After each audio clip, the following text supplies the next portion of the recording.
अस्सलाम वालेकुम नाज़रीन, आप देख रहे हैं प्रोग्राम दो टोक। मैं हूं किरण नाज। वफाकी हुकूमत ने वज़ीर ख़ारजा इसहाक़ डार को नायब वज़ीर आज़म मुक़र्रर कर दिया है। कैबिनेट डिवीज़न की जानिब से जारी नोटिफिकेशन में कहा गया है कि इसहाक़ डार की बतौर डिप्टी वज़ीर आज़म तक़र्रुरी फ़ौरी तौर पर होगी। हैरान कुन तौर पर यह तैनाती छुट्टी के रोज़ उस वक्त की गई है जब वज़ीर आज़म शहबाज शरीफ और वज़ीर ख़ारजा इसहाक़ डार दोनों मुल्क से बाहर सऊदी अरब में मौजूद हैं। पीपल्स पार्टी की हुकूमत में सन 2012 में पहली बार परवेज़ इलाही के लिए नायब वज़ीर आज़म का ओहदा तख्लीक किया गया, लेकिन उस वक्त ये ओहदा बिल्कुल नुमाइशी था। नोटिफिकेशन में भी ये वाज़ेह किया गया था कि परवेज़ इलाही वज़ीर आज़म वाले इख्तियारात इस्तेमाल नहीं कर सकेंगे, लेकिन इसहाक़ डार के नोटिफिकेशन में ऐसी कोई बात मौजूद नहीं है। जिसके बाद क़यास आराइयाँ ये हो रही हैं कि बतौर वज़ीर ख़ारजा जिन माशी कमेटीज़ में उनकी शमूलियत पर एतराज़ात उठ रहे थे वो ख़त्म हो जाएंगे और वो उमूर ख़ारजा के साथ साथ माशी उमूर में भी वज़ीर आज़म शहबाज शरीफ का हाथ बटा सकेंगे। अच्छा नाज़रीन, दूसरी जानिब PTI क़यादत की शदीद का शिकार है। मुज़ाकरात करने हैं, नहीं करने, अगर करने हैं तो किससे करने हैं, इस्टेब्लिशमेंट से करने हैं या फिर सियासी जमातों से करने हैं। हर रानुमा अलग ही कहानी सुना रहा है। अब सिर्फ मुज़ाकरात में ही नहीं बल्कि कन्फ्यूजन PTI की यहाँ तक है कि एक रहनुमा कहता है मुज़ाकरात में क़यादत और कारकुनान की रिहाई शामिल होगी, दूसरे रहनुमा का ये बयान आता है कि बानिए PTI की रिहाई मुज़ाकरात का हिस्सा नहीं होगी। ओहदों की तकसीम में भी PTI एक पेज पर दिखाई नहीं देती है। बानिए PTI से मुलाकात करके आने वाले भी एक बात नहीं करते हैं। चेयरमैन पब्लिक अकाउंट्स कमेटी के लिए पहले शेर अफजल मरवत का नाम सामने आया, फिर साहबजादा हामिद रज़ा के नाम का ऐलान हो गया। गुज़िश्ता रोज़ सेक्रेटरी इत्तलात रऊफ़ हसन ने कहा कि अभी तक तो कोई फैसला ही नहीं। एक और अहम मामला है नाज़रीन, इस्लामाबाद हाई कोर्ट के जज जस्टिस बाबर सत्तार जिनके ख़िलाफ़ सोशल मीडिया मुहिम पर आज हाई कोर्ट की जानिब से भी एलामिया जारी हो गया है। एलामिया में कहा गया है कि जस्टिस बाबर सत्तार के पास पाकिस्तान के अलावा किसी और मुल्क की शहरियत नहीं है। वो 2005 में अमेरिका से नौकरी छोड़कर पाकिस्तान आए और तब से वो पाकिस्तान में काम कर रहे हैं। जस्टिस बाबर सत्तार के जज बनने के बाद उनके बच्चों ने पाकिस्तान में ही सुकूनत इख्तियार की। इस तमाम सूरत हाल पर बात करने के लिए प्रोग्राम में आज मेरे इंतहाई मोअज़्ज़ज़ मेहमानों में शेर अफजल मरवत साहब कुछ ही देर में ज्वाइन करने लगे हैं, क्योंकि आगाज़ हमने किया है जो कि पाकिस्तान तहरीक-ए-इंसाफ़ के अंदर एक कन्फ्यूजन दिखाई दे रही है। उन्होंने किससे मुज़ाकरात करने हैं, किससे मुज़ाकरात नहीं करने, क्या पार्टी के अंदर इस तरह की कोई बात चल रही है या बग़ैर किसी कोऑर्डिनेशन के जो पार्टी के रहनुमा हैं वो बयानात दाग देते हैं। तो शेर अफजल मरवत हमारे साथ मौजूद होंगे, उनसे इस बात का जवाब लेंगे कि ये कन्फ्यूजन किस वजह से हो रही है। और सबसे इम्पॉर्टेंट चीज़ जो यहाँ पर आती है, जो सवाल यहाँ पर आता है वो ये कि पाकिस्तान तहरीक-ए-इंसाफ़ के जो बानी चेयरमैन हैं इमरान खान साहब से जो मुलाकात करने के लिए जो रहनुमा जाते हैं वो बाहर आकर मुख्तलिफ बात कर रहे होते हैं। शेर अफजल मरवत साहब मुझे ज्वाइन कर चुके हैं, रहनुमा हैं, वकील हैं पाकिस्तान तहरीक-ए-इंसाफ़ के। बहुत शुक्रिया शेर अफजल मरवत साहब। अस्सलाम वालेकुम सर। सबसे पहले ये फरमाइए कि जो कन्फ्यूजन है मुज़ाकरात के हवाले से PTI के अंदर ये इतनी ज़्यादा क्यों है कि वो अब बाकायदा तौर पर TV स्टेटमेंट्स में मुख्तलिफ रहनुमाओं के नज़र आ रहे हैं। मुज़ाकरात आप लोग चाहते हैं, किससे चाहते हैं, किसके बयान को तहरीक-ए-इंसाफ़ की पॉलिसी स्टेटमेंट के तौर पर देखा जाए? सर बहुत शुक्रिया। पहली बात तो ये है कि ये जो बयानात हैं इस्टेब्लिशमेंट से डायरेक्ट बात करने की और सियासी क़यादत को जो है नज़रअंदाज करने की, ये खान साहब का जो नैरेटिव है और PTI का जो नैरेटिव है कि एस्टेब्लिशमेंट का सियासत में कोई किरदार नहीं होना चाहिए और ये बात तस्लीम करके गोया हम अपनी ही बयानिए की नफ़ी कर रहे हैं। खान साहब ने आज से 3 दिन कबल जब हमारी मुलाकात हुई इनसे तो उन्होंने बड़े वाशगाफ अल्फाज में कहा कि कोई मुज़ाकरात और डील या अफ़ाम तफ़हीम नहीं हो सकती हैं जब तक कि कोई भी पार्टी जो है या कोई भी stakeholder rule of law को सबमिट नहीं करता है। बाल्फाज दीगर खान साहब ये चाहते हैं कि जिस इदारे का जो काम है वो अपने काम से काम रखे और जो आवाम की हुक्मरानी का हक है उसमें दखीलकारी जो है वो दायमी तौर पे इसका ख़ात्मा किया जाए। तो लिहाजा खान साहब के 3 रोज़ कबल दिए गए बयान के बाद साथ में उन्होंने ये भी कहा कि 9 साल भी या इससे ज़्यादा मुझे कैदोबंद बर्दाश्त करना पड़े, मैं बर्दाश्त करने को तैयार हूँ, लेकिन न मुझे एनआरओ चाहिए, न डील चाहिए, न रिहाई चाहिए। जो चीज़ कानूनन मेरा हक बनता है वो मुझे ज़रूर मिले। तो लिहाजा खान साहब की इस बयान के बाद ये जो बयानात हैं वो इर्रेलेवेंट हो जाते हैं। वो बयानात इररेलेवेंट है, लेकिन उसके ऊपर कुछ होता हुआ दिखाई क्यों नहीं दे रहा है मरवत साहब? क्योंकि आप लोगों का पास तो इस तरह के मामलात भी हमने देखे, आपकी तरफ से कोई मुख्तलिफ स्टेटमेंट्स आए तो आपको बड़ा शो कॉज नोटिस का सामना करना पड़ा है मुख्तलिफ मामलात में। लेकिन यहाँ तो पार्टी की पॉलिसी से हटकर अगर कोई स्टेटमेंट्स आ रहे हैं तो ना कोई शो कॉज नोटिस, ना कोई बात सिवाय इसके कि लाताल्लुकी का ऐलान किया जा रहा है आप लोगों की तरफ से।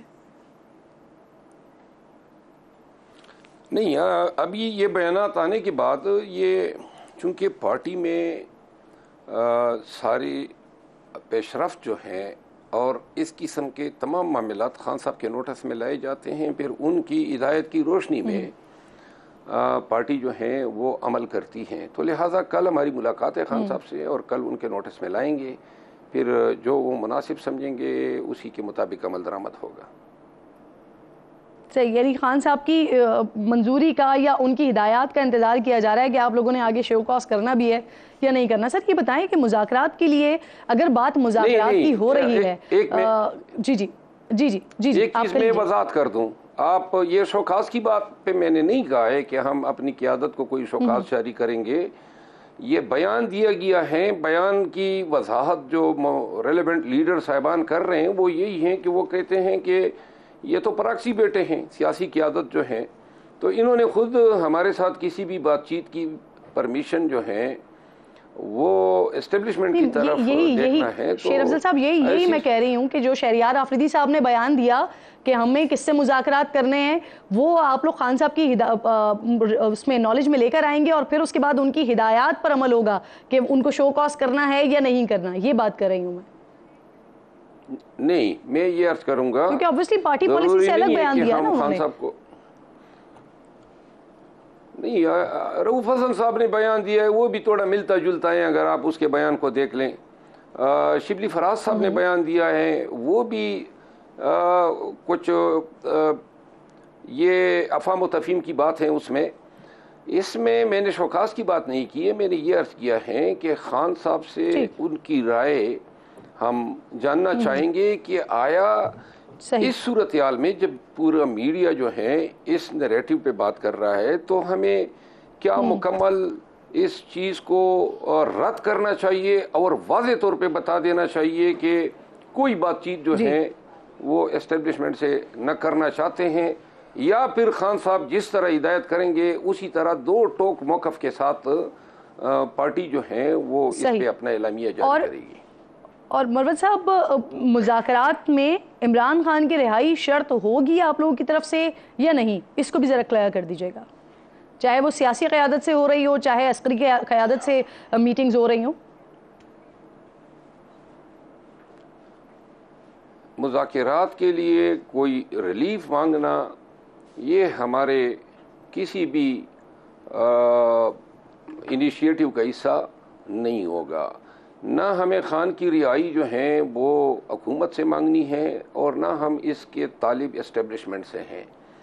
हम ये समझते हैं कि अगर इस तरह का कोई भी बयान या कोई भी डिमांड जो है हमारी बुनियादी काज से मुतसादिम है, खान साहब का काज यही है कि आवाम का हक हुक्मरानी जो है उसमें दखलकारी का हक किसी अदारे को नहीं है।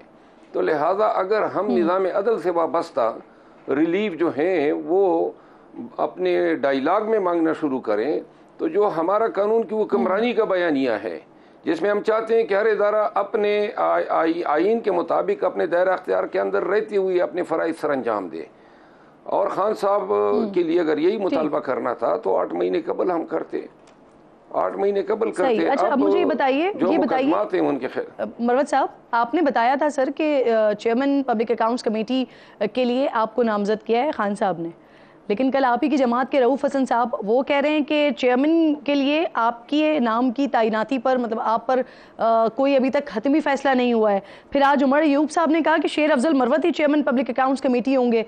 फिर शिबली फराज और साहबजादा हामिद रजा साहब का नाम सामने आ गया। कुछ रोज़ पहले आप कह रहे थे कि कुछ रहनुमा हैं आप ही की जमात के जो खान साहब को मजबूर कर रहे हैं कि पीएससी की चेयरमैनशिप के लिए आपका नाम ना दिया जाए। तो ये सारी चीज़ें क्या माजरा हो रहा है, ज़रा बताइएगा। हमारे अंदर बदकिस्मती हैं कि केंचा थानी हैं, नहीं होनी चाहिए। इतने अब रऊफ हसन बाबा है, इसकी उम्र आप देखें, और उसका ये काम नहीं है, ये झूठ बोल रहा है। उस दिन ये बैठा हुआ था खान साहब की मौजूदगी में, खान साहब ने दो टोक अल्फाज में इसकी रिकन्फर्मेशन की, और उमर अयूब खान ने जिसके मुतालिक आज ट्वीट जो है वो ट्वीट किया। रऊफ हसन साहब के इन बयानात पे मैं अफसोस ही कर सकता हूँ। पहले भी वो कई तरफ बयानियाँ कर चुके हैं पार्टी के नैरेटिव के हवाले से, और उसको ये जेब नहीं देता है कि आके इन मामलात पे तर्जमान बन जाएं जिनका उनसे कोई लेना देना ही नहीं है, ना उससे ताल्लुक़ है। और रऊफ हसन साहब, अब शिबली फराज साहब के साथ कल हमारी बात हुई, उनके बयान के बाद उन्होंने कोई ऐसा बयान नहीं दिया है, मीडिया ने वैसे ही उछाला है। और आज के उमर अयूब खान के बयान से देखें, पार्टी में इन मामलात पे मैटर करता है चेयरमैन पीटीआई बैरिस्टर गौर साहब और उमर अयूब साहब, उन दोनों ने वाशगाफ अल्फाज में मीडिया को बताया हुआ है, लेकिन फिर भी लोग मुतनाज़ा बना रहे हैं। और हमारे लिए ये कमेटीज इतना माना नहीं रखती हैं, लेकिन दुख ये होता है कि क़यादत जो है, जो इर्रेलेवेंट लोग हैं, वो भी अपनी नाक जो है घुसेड़ देते हैं ऐसे मामलात में। रिकॉर्ड पर मौजूद हैं स्टेटमेंट्स, इसी वजह से उस पर सवाल हो रहा है। लेकिन मेरा सवाल साथ में ये भी है कि रऊफ हसन साहब हो गए, शिबली फराज हो गए, उमर अयूब हो गए, ये तीनों आपकी पार्टी के रहनुमा हैं, लीड कर रहे हैं, आम हैं, तीनों के बयानात मुख्तलिफ कैसे हो सकते हैं सर? शिबली फराज साहब ने कोई इस हवाले से कोई मुतज़ाद बयान नहीं दिया है, और कल उन्होंने पॉलिटिकल कमेटी में इसको वाज़े किया, और we are on the same page. Hamid Raza sahab जो हैं, वो मेरे मोहतरम भाई हैं, उन्होंने कोई ऐसा बयान नहीं दिया है। और जहाँ तक रऊफ हसन साहब का ताल्लुक है, वो मुझसे जो हैं खार खाए बैठे हैं, ज़ाती बदनीयती पर मबनी उनके बयानात हैं, और मुझसे रिलेटेड उनका कोई भी बयान हमेशा के लिए और आने वाले वक्त के लिए भी झूठ तस्वुर किया जाए। नहीं, आपसे क्या मसला है उन्हें? ये आपको इल्म होगा, पहले भी इन्होंने बिल्कुल गलत बयानियाँ की, और अभी भी ये जो बात कर रहे हैं उनको नहीं करनी चाहिए मीडिया पे ऐसी बातें। खुद हमने डिसाइड किया हुआ है, ये आके मीडिया में फिर अपनी स्कूल ऑफ थॉट खोल देते हैं। तो लिहाजा वो मेरे हवाले से कोई भी बात करें, उनका कोई ताल्लुक बनता है, और अगर कोई बात करेगा तो वो बदनीयती पर मबनी झूठ पर मुश्तमिल होगी। सही सर, कुछ अरसे पहले पीटीआई छोड़ जाने वाले कुछ रहनुमाओं की तरफ से वापसी की ख्वाहिश का इजहार किया जा रहा था। फिर इस हवाले से खबरें भी आई कि खान साहब ने इस मामले पर इंतज़ार का इशारा दिया है। आपने आज ट्वीट किया है इस सारे मामले पर, और आपने कहा है कि खान साहब ने इस हवाले से अपना जहन बना लिया और वो चाहते हैं कि पार्टी की सियासी कमेटी चंद अफराद के मामले पर गौर करे। कौन है वो चंद अफराद, और क्या फवाद चौधरी भी उन चंद अफराद में से एक है? फवाद चौधरी साहब के लिए कुछ हमारे दोस्त कोशिशें कर रहे हैं कि वो पार्टी में वापस आ जाएं, लेकिन पार्टी की जो क़यादत है और फिर जो वर्कर्स हैं, वो ख़ुसूसी तहफ़्फ़ुज़ात रखते हैं इस हवाले से। ये बड़ा एक पेचीदा मसला है। जो लोग गए हैं या जिनको जाने पे मजबूर किया या जिन्होंने बयानात दिए या पार्टी से इस्तीफ़े दिए, उनकी वापसी जो है गुज़िश्ता 8 माह से मुसलसल डिस्कस हो रही है कि इनके हवाले से क्या पॉलिसी हो। दो बातें तो वाज़ेह हैं कि जिन्होंने खान साहब या पार्टी को कंडेम किया है और पार्टी पे इल्ज़ाम दर हैं, या पार्टी जो है वो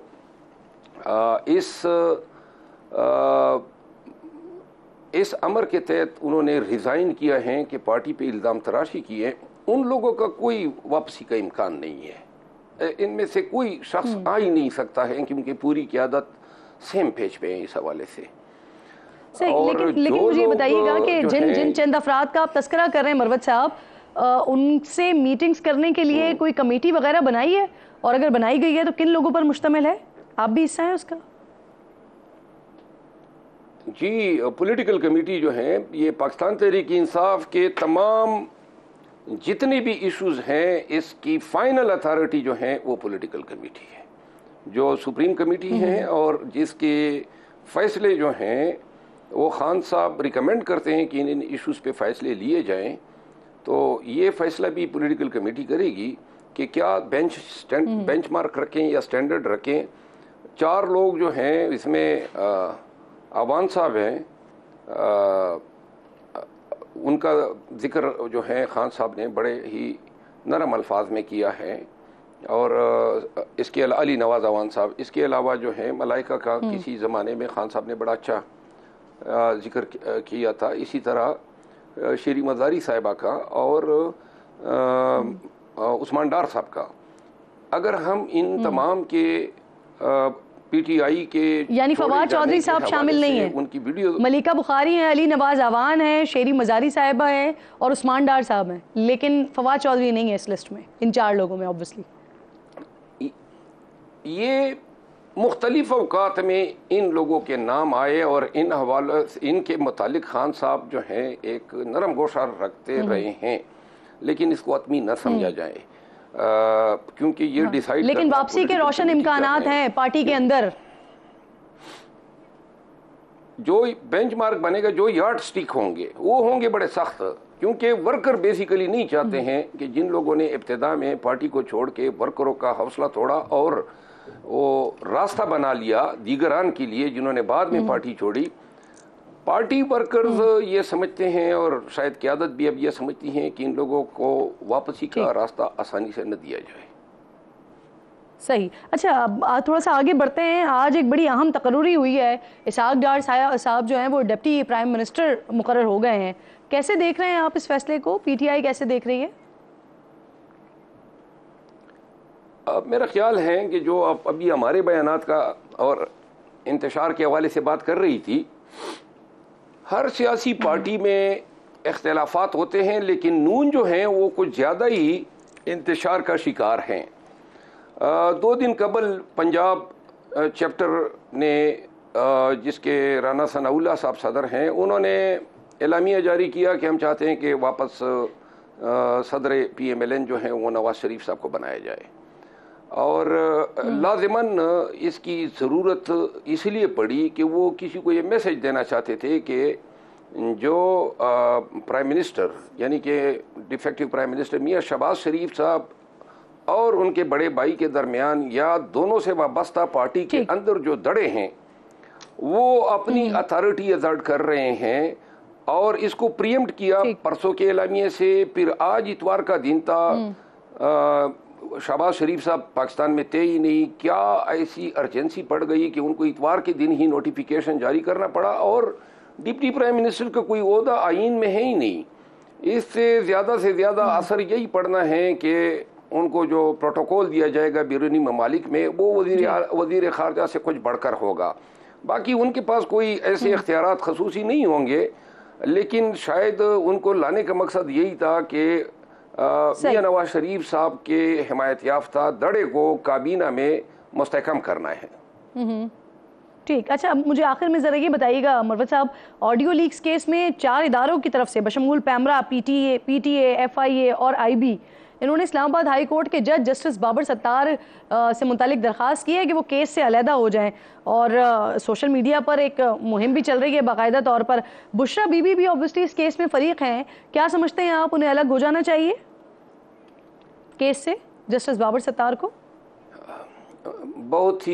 बहुत ही अफसोस का मकाम है कि जो इदारे पाकिस्तानियों की प्राइवेसी के तहफ़्फ़ुज़ के ज़िम्मेदार हैं वो अब बजाय इसके कि अपने अफ़आल पे नादिम हो और बजाय इसके कि वो निशानदही करते कि कौन वो लोग हैं या क़ुव्वतें या ताकतें हैं जो कि लोगों के ऑडियो कन्वर्सेशन को रिकॉर्ड करते हैं, वीडियो बनाते हैं, इन्होंने उल्टा जज साहब पे ही इल्ज़ामात की बौछार कर दी है। बाबर सत्तार साहब जो है इस्लामाबाद हाई कोर्ट के एक इंतहाई ईमानदार तरीन अपने असूलों की वजह से और कानून की वो कमरानी के साथ उनकी जो दिली वाबस्तगी है, इस हवाले से बड़ी एक अलहदा शनाख्त रखते हैं। बाबर सत्तार साहब ये बेसिकली नून का ही वतीरा रहा है कि जिस जज साहब के पास उनके मुकदमात होते हैं वो उसी जज साहब पे मुकदमा इल्ज़ामात की बुछाड़ कर देते हैं ताकि उनको डिफेंस पे लाया जा सके।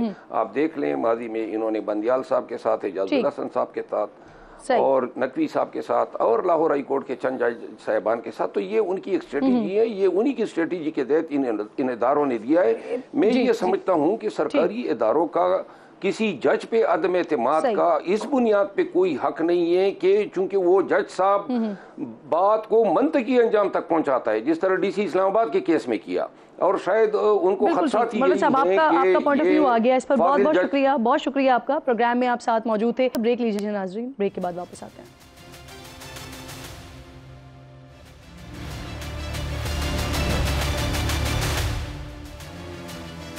प्रोग्राम में एक बार फिर आपको खुशामदीद कहती हूँ। मेरे इंतहाई मौजूद मेहमान फैसल करीम कुंडी साहब, सेक्रेटरी इत्तलात हैं, पाकिस्तान पीपल्स पार्टी के सीनियर रहनुमा हैं, मुझे ज्वाइन कर चुके हैं। बहुत शुक्रिया फैसल साहब। सबसे पहले इसहाक डार साहब का आज एक नोटिफिकेशन आ गया, कांग्रेट्स करें उनको, डिप्टी प्राइम मिनिस्टर वो बन गए हैं। पाकिस्तान पीपल्स पार्टी कैसे देख रही है इसको? बिस्मिल्लाहिर्रहमानिर्रहीम। आप थोड़ा सा लेट हो गए, मैंने ऑलरेडी उनको मुबारकबाद दे दिए, मुख्तलिफ चैनल्स पे, बीपर्स पे मैंने उनको दे दिए। बाकायदा फ़ोन करके तो नहीं आपने मुबारकबाद दे दी? नहीं, वो सऊदीया की विजिट पे मिलेंगे जिस दिन, तो मैं बिल्कुल मुबारकबाद दूँगा। लेकिन ये है कि बिल्कुल बने, और प्राइम मिनिस्टर साहब ने उनको डिप्टी प्राइम मिनिस्टर भी बनाया है, उनको मुबारक हो। और उम्मीद है कि इसको नॉर्मली तो एक नॉन अनकॉन्स्टिट्यूशनल कहें या ऐसी है, लेकिन एक वो होता है कि बस आप एक सीनियर वजीर हैं तो आपको उन्होंने, हमारे दौर में भी परवेज़ इलाही साहब जी बिल्कुल 2012 में डिप्टी प्राइम मिनिस्टर थे, और अब इसहाक डार साहब बने, तो हमारी नई ख्वाहिश। लेकिन वो बेख्तियार थे। इनका जो नोटिफिकेशन है उसमें इस तरह की कोई बात नहीं लिखी हुई है। वो डिप्टी प्राइम मिनिस्टर ना भी हो फिर भी इख्तियार वाले हैं, अगर हों भी फिर भी इख्तियार वाले हैं। इसहाक डार और परवेज़ इलाही में बहुत फ़र्क है। फैसल साहब, वजारत ख़जाना जवाबदेह होगी फिर इसहाक डार साहब को?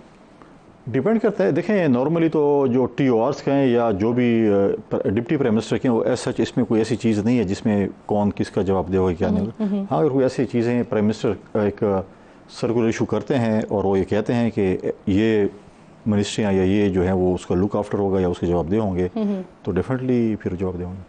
तो अब स्पेसिफिकली ख़जाना का पूछे, बाकी मिनिस्ट्रीज़ का भी। वैसे ज़रूरत क्या लगती है आपको?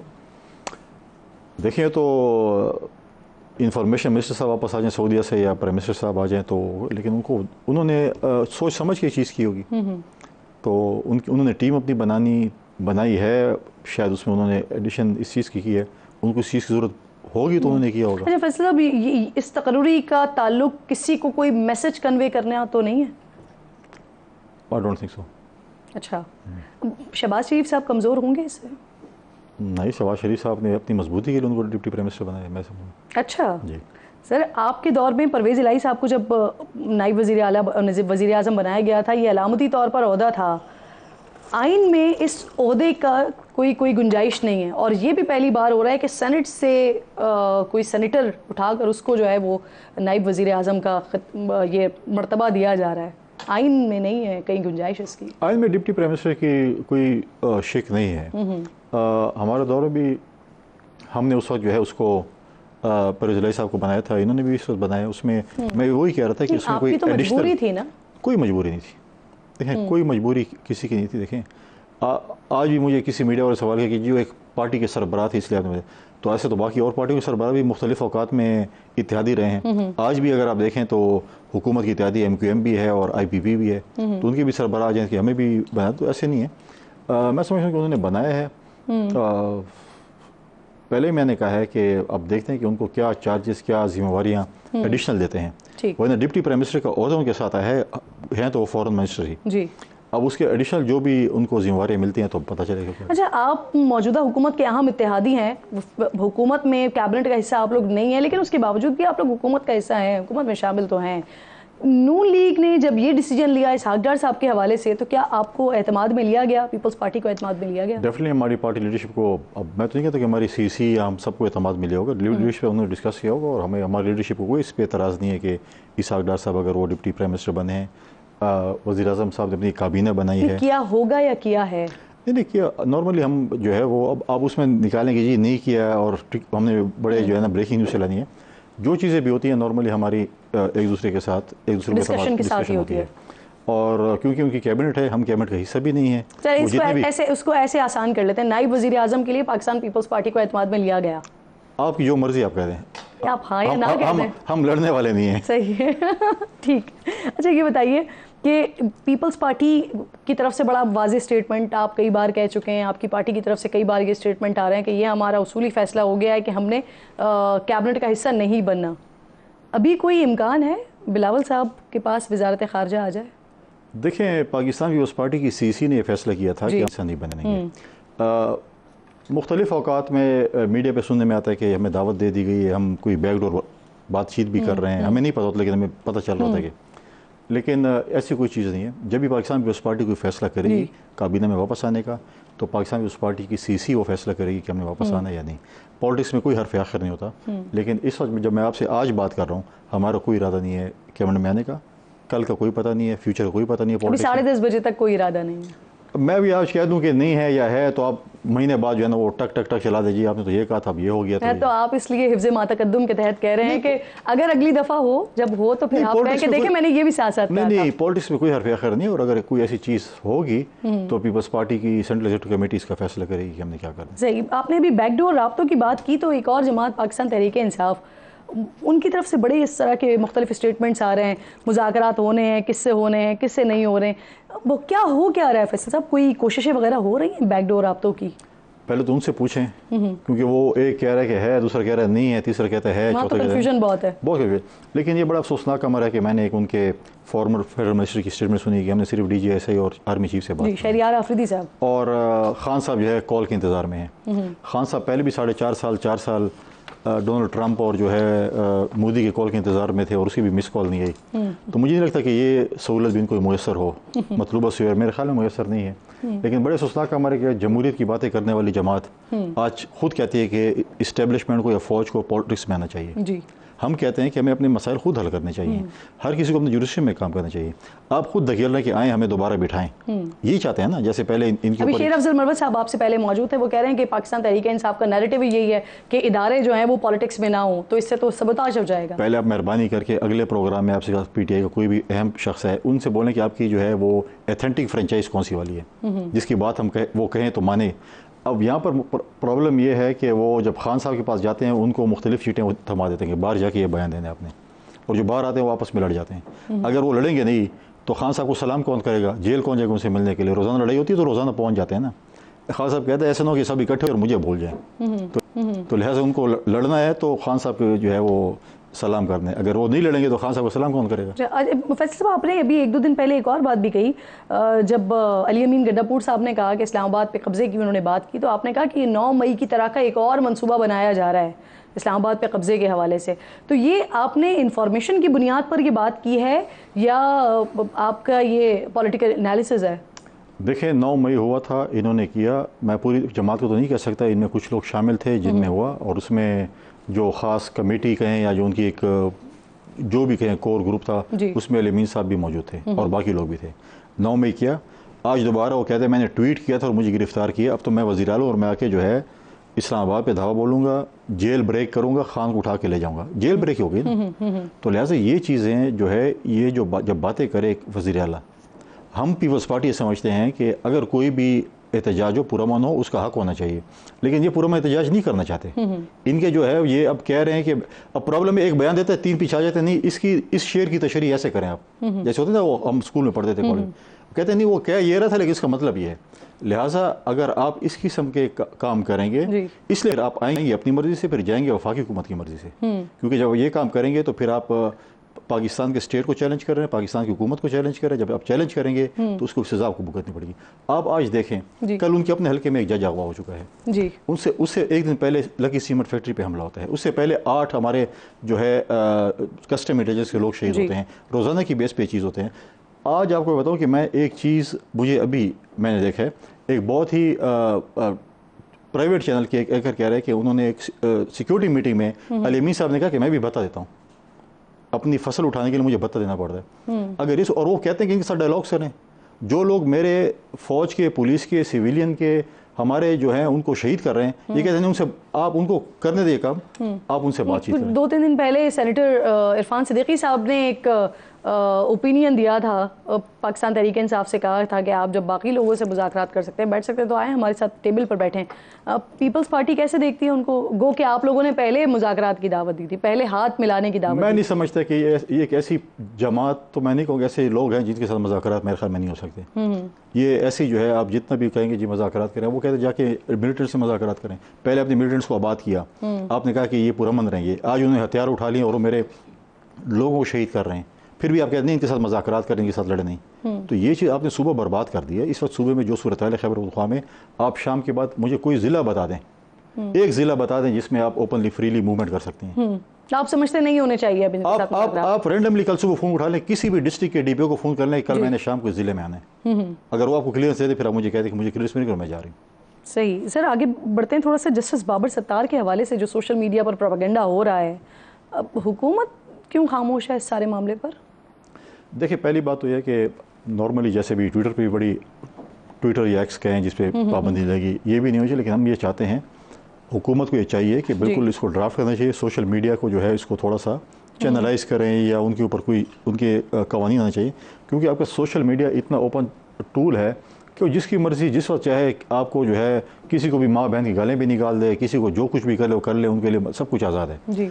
ये चीज़ें मैंने किसी मुल्क में ऐसी चीज़ें नहीं देखी जो पाकिस्तान में होती हैं। फिर ये पाबंदियाँ लगती हैं, चीज़ें होती हैं, फिर चीखते भी, हम लोग भी चीखते हैं कि जी गलत हो गया। आप एक चीज़ को गलत इस्तेमाल कर रहे हैं। आप आज अगर उनके मेरे खिलाफ प्रोग्राम करेंगे, मैं कहूँगा इस ट्रोलिंग शुरू कर दें, कल मेरे हक में करेंगे, बोलेंगे अब इससे बड़ा फरिश्ता सिर्फ इंसान कोई नहीं है। तो ये चीज़ें नहीं होनी चाहिए। अगर आपके हक में फ़ैसले भी आते हैं, आपके ख़िलाफ़ भी आते हैं, आपको नज़र आएगा कि जी आज आपको नज़र आएगा जी मेरे फेवर में है, कल बोलेंगे जी ये समा चैनल मेरे फेवर में, आज कल बोलेंगे नहीं समा चैनल हमारे फेवर में नहीं है, ये फ्लाइंग एंकर जो है बिल्कुल बायस्ड है। तो ये चीज़ें नहीं होनी चाहिए, बल्कि मैं समझता हूँ कि जो सोशल मीडिया है इसको पॉजिटिवली इस्तेमाल होना चाहिए, नेगेटिवली नहीं होना चाहिए। बिल्कुल ठीक। पीपल्स पार्टी अब तक केपीके में गवर्नर नहीं लगा सकी या नहीं लगाया। पहले आपका नाम आया, फिर उसके बाद दूसरे भी कई नाम हमारे सामने आए। अब एएनपी के जाहिद खान ये दावा कर रहे हैं कि परवेज़ खटक साहब पाकिस्तान पीपल्स पार्टी में वापस आने के लिए गवर्नर का ओहदा मांग रहे हैं। देखें, केपी का जो है वो गवर्नर और पंजाब के गवर्नर पाकिस्तान पीपल्स पार्टी ने लगाना है और पार्टी लीडरशिप ने ये फैसला करना है। न मैंने करना है, न जाहिद खान ने करना है, न परवेज़ खटक साहब ने करना है, किसी और ने करना है। जब वो चाहेंगे वो दोनों सूबे में गवर्नर लगाए, और सिंध में और बलूचिस्तान में PMLN ने लगाना है। जब उनकी मर्जी होगी जिसको होगा वो गवर्नर लगा लेंगे, और आपको भी पता चल जाएगा और हमें भी पता चल जाएगा। परवेज़ खटक साहब की कोई वापसी का इम्कान है पीपल्स पार्टी में? पॉलिटिक्स में कोई हर्फ आखिर नहीं है, लेकिन एज सच इतनी संजीदा उनके साथ कोई वो फिलहाल इस लेवल पे नहीं है। पार्टी के अंदर सीसी में कहीं ना कहीं है नहीं, मुख्तलिफ। पहले हमारी उनके साथ डेफिनेटली मुलाकात हुई थी जब हम लीडर ऑफ द अपोजिशन की वहाँ पर, जब क्योंकि अपोजिशन जमात में है खैबर पख्तूनख्वा में, तो उनके 3 MPs से हमने उनकी जमात से भी रब्ता किया। फिर उसके बाद परवेज़ खटक साहब चेयरमैन नहीं रहे और महमूद खान चेयरमैन PTIP के बन गए। उनके साथ हमारी बातचीत उस वक्त हुई थी जब सेनेट का इलेक्शन भी था। उसके बाद ऐसा कोई फॉर्मल बातचीत नहीं हुई। हम जब भी बातचीत करते हैं अपनी पार्टी को एतमाद में लेते हैं, सूबाई को भी। शमूलियत के हवाले से कोई बातचीत हुई है? तो वही मैं कह रहा हूँ कि जब शमूलियत पर बातचीत होती है तो हम अपनी लोकल तंजीम को भी, सूबाई तंजीम को एतमाद में लेते हैं और फिर फेडरल पार्टी को भी एतमाद में लेकर उसके बाद ये फैसला होता है। तो ऐसा कोई संजीदा गुफ्तगू ऐसे अभी तक नहीं हो रही। फैसला होना बात की बात है, लेकिन अभी तक कोई बातचीत भी किसी लेवल पे नहीं हुई कि वो पार्टी के अंदर आना चाहते हैं या नहीं आना चाहते? नहीं, उस लेवल की बातचीत नहीं हुई। सही। उन्होंने कोशिश की है? नहीं, उनकी तरफ से भी कोई कोशिश नहीं हुई? नहीं, अभी फिलहाल नहीं, मेरे ख्याल में कोई ऐसी नहीं। किसी तरफ से कोई सोशल मीडिया में मैंने बिल्कुल देखा है, सोशल मीडिया पे कोशिश हो रही है। सोशल मीडिया पे मैंने बड़े लोगों ने कोशिश की है। नॉर्मली हम लोग, हमारे जो कल्चर है, हम जिधर भी किसी भी फंक्शन में, किसी भी शादी में इकट्ठे होते हैं, हम दूसरे बैठते हैं, और जब पॉलिटिशियन बैठते हैं या मैं एंकर से बैठते हैं, क्या डिस्कशन होती है? सारी सियासत की डिस्कशन ही होती है। तो ऐसा कई मुलाकात ऐसे होती हैं तो डिस्कशन होती है ऑफिशियली, या वो क्या है ना, संजीदा तौर पर ऐसे कोई डायलॉग नहीं। बिल्कुल ठीक। बहुत बहुत शुक्रिया आपका, प्रोग्राम में आप साथ मौजूद थे। मौसिन ज्वाइन कर रहे हैं हमें, बहुत शुक्रिया आपका मोहसिन बेग साहब। अस्सलाम वालेकुम सर। सबसे पहले ये फरमाइए, ये इसहाक डार साहब के पास आ गई है अब डिप्टी प्राइम मिनिस्टरशिप, कैसे देख रहे हैं सारे मामले को? और ऐसे वक्त में तकर्रुर हो रहा है कि जब वज़ीर आज़म खुद भी ना हो, वज़ीर ख़ारजा भी ना हो, छुट्टी का दिन हो, नोटिफिकेशन आ जाए और जिसमें ये भी क्लियर ना हो कि वो बेख्तियार हैं या बाइख्तियार हैं, क्या ऐसी अचानक ज़रूरत पेश आ गई? बहुत शुक्रिया। बेसिकली तो मेरे ख्याल में मुझे इस डिसीजन की कोई समझ नहीं आई कि इस वक्त इसकी क्या ज़रूरत थी। यहाँ तो शायद प्राइम मिनिस्टर साहब को एक डिप्टी की ज़रूरत थी, जो कि रूल्स और जो हमारा आइन है उसमें उसकी कोई गुंजाइश थी नहीं। लेकिन आप एक बात समझ लीजिए कि हमारे यहाँ जो रूलिंग एलीट है उसका मसला एक ही है, वो कॉमन है कि जितनी पावर वो ग्रैब कर सकते हैं वो चाहते हैं कि उतनी की जाए, और वो भी शायद कम है, लिहाजा वो इससे भी आगे बढ़ते हैं। आप देख लीजिए कि किस तरीके से आप मिनिस्टर बनते हैं और किस तरीके से फिर आप जो है वो पावर 1 2 4 5 6 चीज़ें आपके नीचे आनी चाहिए। हालांकि ये क्रिटिसिज्म जो इनके नोटिफिकेशन के बाद है वो मैं समझता हूं कि ये खुद क्रिएट करते हैं, रिकॉर्डलेस कि उनको फर्क नहीं पड़ता कि पब्लिक आवाम या उसका इस मुल्क में क्या असर पड़ेगा। Senator become a deputy prime minister ये कभी हो नहीं सकता, लेकिन आप जो चाहें इस मुल्क में हो सकता है। अनइलेक्टेड बंदा मिनिस्टर बनता है, बाद में इलेक्ट हो जाता है, मतलब ये नॉर्मल सी बात है। फिर ये बात करते हैं रूल ऑफ लॉ की, ये बात करते हैं अखलाकियात की। इसमें क्या चीज ऐसी है कि जो आपके पास नहीं थी, जो आप लेना चाह रहे थे एज ए डिप्टी बनकर?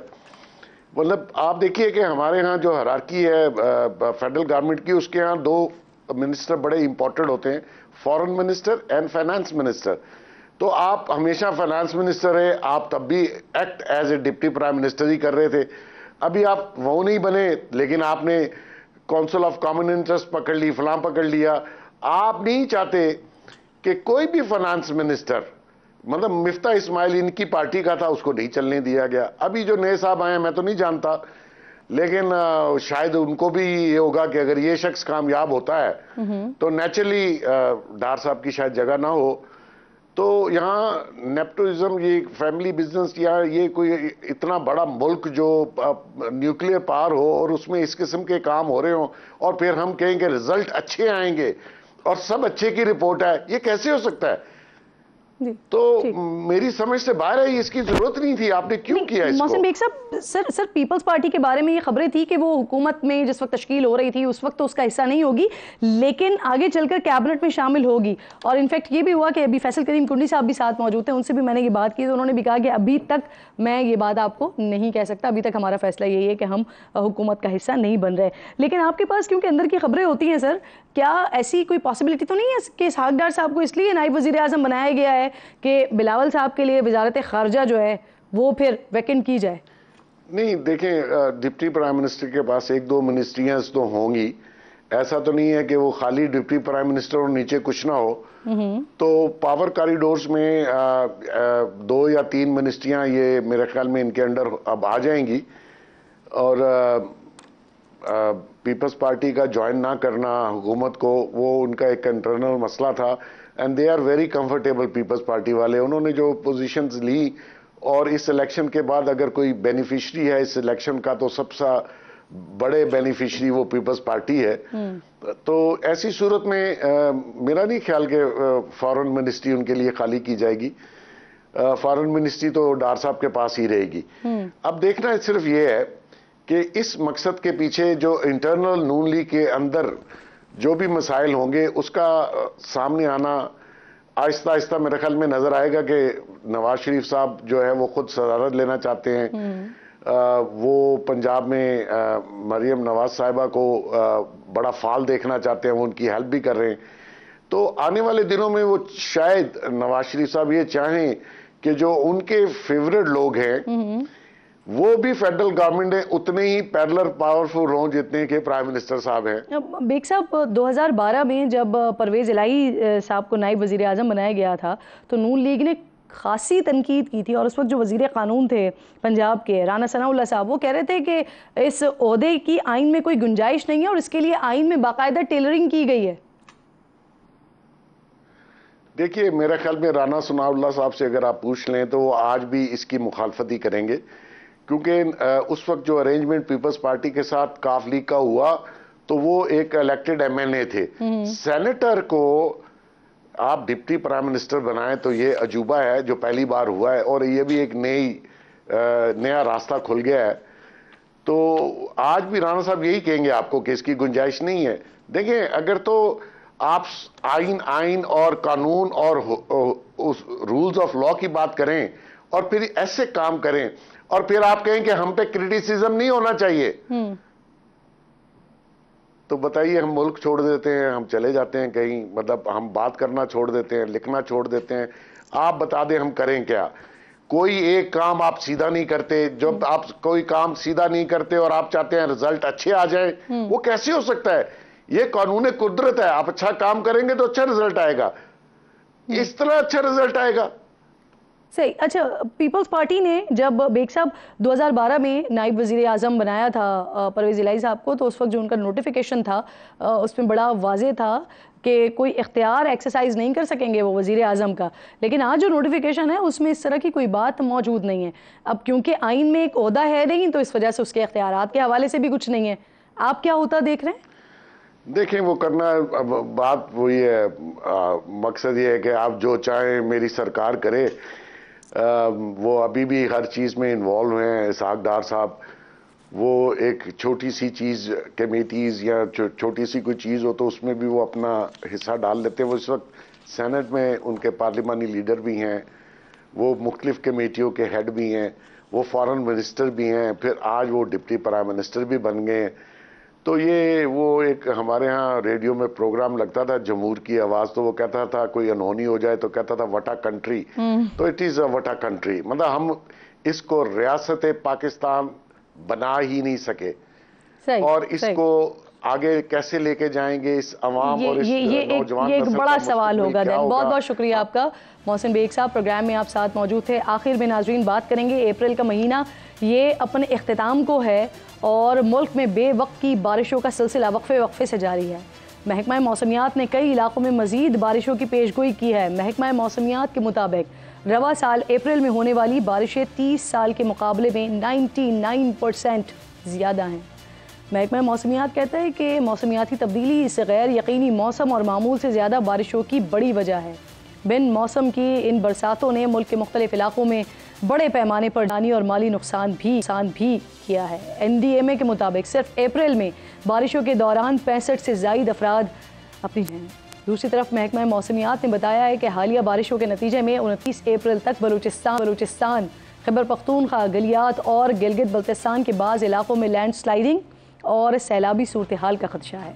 PDMA बलूचिस्तान के मुताबिक तूफ़ानी बारिशों और सैलाब से 251 घर मुकम्मल तौर पर तबाह हो गए हैं। 19 मकानात को जुज़वी नुकसान पहुँचा है।